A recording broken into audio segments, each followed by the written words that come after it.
Hi guys, welcome back to another Bourbon Santa video. I know I didn't do this during Hanukkah, and I probably should have, but I mean, I'm not Jewish, so I didn't want to be whatever. So I waited until after it was over. I have been trying to get my hands on all three of these kosher bad boys from Buffalo Trace since last year.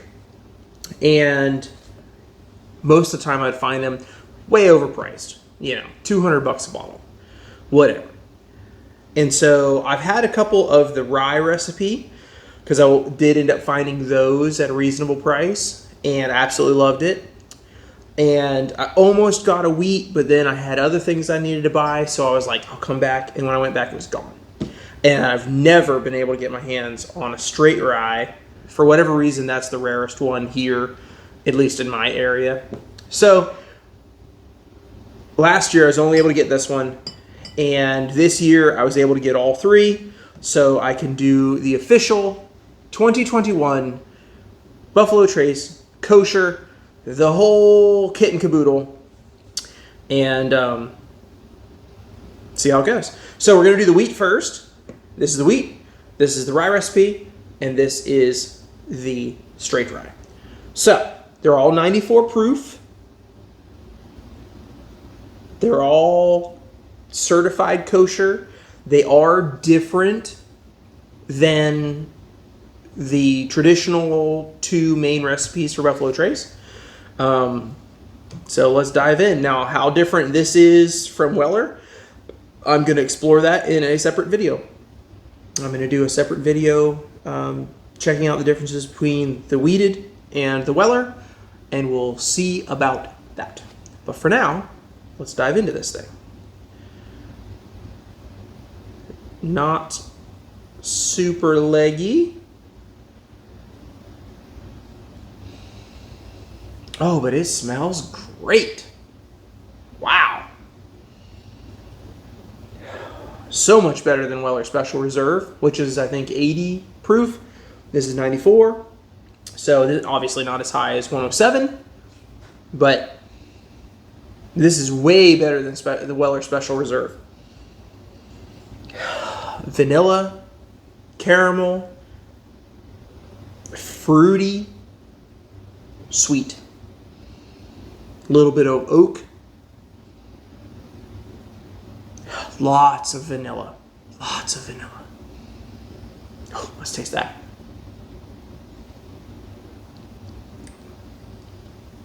Oh yeah.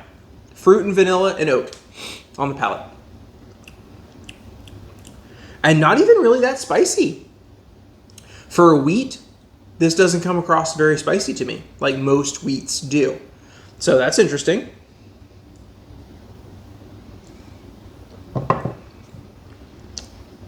Well, that's really nice. That beats the pants off Special Reserve.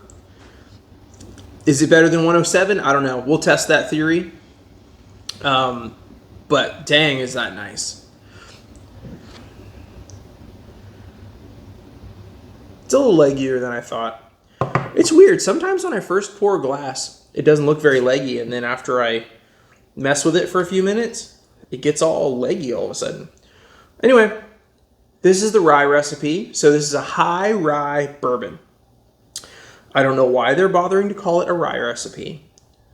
Probably because of the whole Jewish-centric marketing of these bottles. They're saying that it's a high rye recipe when that's just confusing to most people. They're like, oh, is that a rye? No, it's not a rye. It's a bourbon, high rye bourbon. They just should put high rye recipe or something.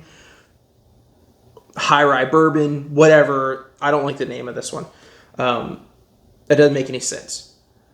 It doesn't make any sense. Although it's the same as the wheat recipe, and that's a wheated bourbon. So I get what they're doing, but it just comes across confusing to people because it's so big on the front, rye recipe, and then bourbon's little and tiny. So I don't know. I just have noticed people saying, oh yeah, I want that rye, and they are thinking this, and this is actually the rye. So I don't know. It's a little confusing, so I think they need to do a little something to make that a little better. Whatever. They make the big bucks. I'm just a dumb guy on the internet. Oh, but this is so nice.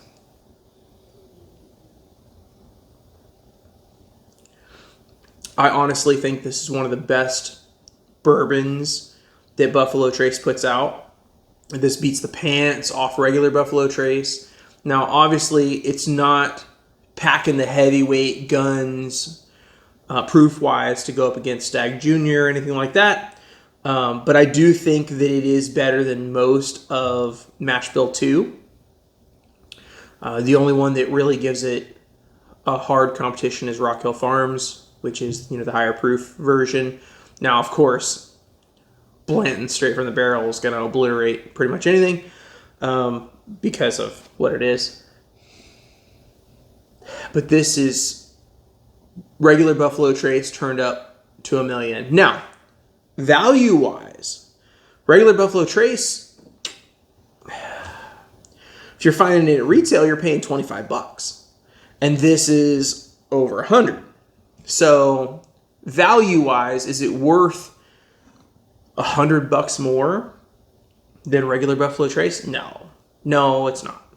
Is it better? Yes. Significantly? Yes. Is it worth $100 more than Buffalo Trace? No. Value-wise, you're not getting your money back.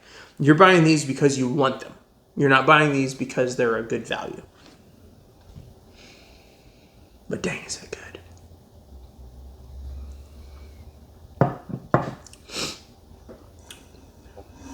Do I like this better than the wheat?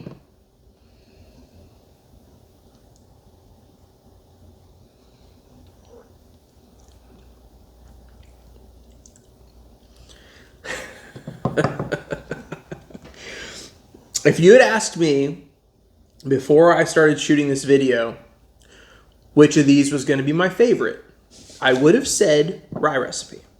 100%. Hands down, would have said this is one of the best things that Buffalo Trace puts out. That's better. The wheated Kosher is wonderful. And it's better. It is better than the Rye Recipe.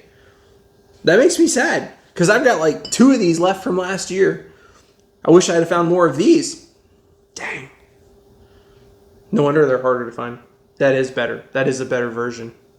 I wonder if this is like young Pappy or something that they're using for this. Because it's just... This is just Buffalo Trace.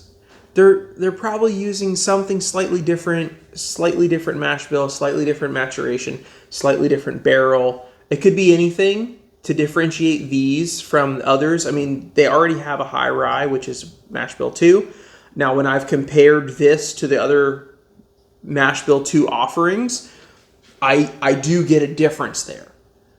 And I'm going to see when I compare this to the Weller how much of a difference there is there. But they're just paying for this certification to put out a kosher. That's all they're doing. They're paying for it. That's how that works. Sorry. I don't want to be a conspiracy theorist, but that's exactly how that works. So, the council comes out, inspects. There's nothing about whiskey that isn't already kosher. So, what's the point? You're paying for a certification to market whiskey in a different way. That's all you're doing, really. Every whiskey is kosher. So, that's a big bunch of whatever. But I like it. I like it because it's different. Let's go to the straight rye. Straight rye. That's pretty damn good too. But you know what? It reminds me of Baby Saz. I'm going to have to go grab a bottle of Baby Saz to compare this to because it's reminding me of my memory. I don't have one in the collection at the moment of Baby Saz. Oh. Chocolatey, teensy bit of mint, really nice eucalyptus, Really nice evergreen. Nice amount of spice.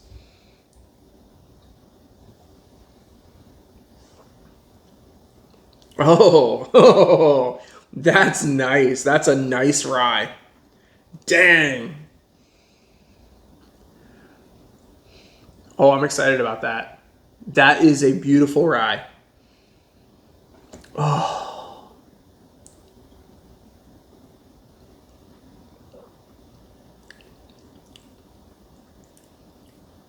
Oh. Everything from the nose comes through on the palate. This is one of the.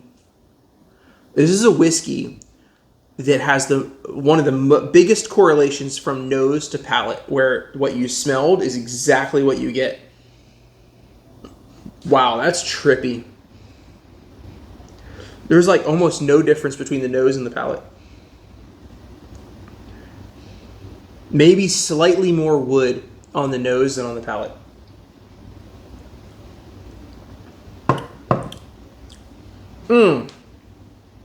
Wow.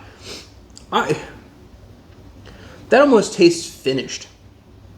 It's so nice on the end, so fruity, so almost wine-like that man, that could be finished. I mean, it's not, but it tastes like it could be. Wow.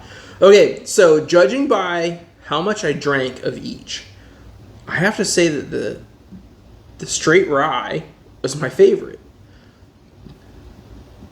And of the two bourbons, the wheated is my favorite. And before this review, I would never have said that. I would have said rye recipe is the shiz.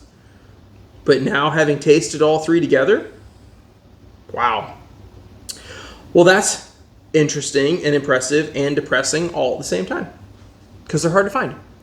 Well, thanks for watching, guys. If you find them for a little over $100 to $80, see, okay, value. What are they worth? If you've never had them, I could see paying up to $120. If you have had them, I wouldn't replace for more than like $80, $90, which is actually what retail is supposed to be. So yeah, so I mean, it's really going to vary. You know, if I was perfectly fine spending $120 for each of these, because I've been hunting them for so long and I had to have them. But I wouldn't replace them at that price, ever. They'll sit on my shelf until they're gone, and I'm going to share a little bit with my patrons. But I wouldn't replace these at $120. Now, next year, if I wanted to do this again for 2022, maybe I would. But to replace these just to drink during the year, no, definitely not. 80 whatever would be my max. So there it is. Thanks for watching. Until next time, have a great day.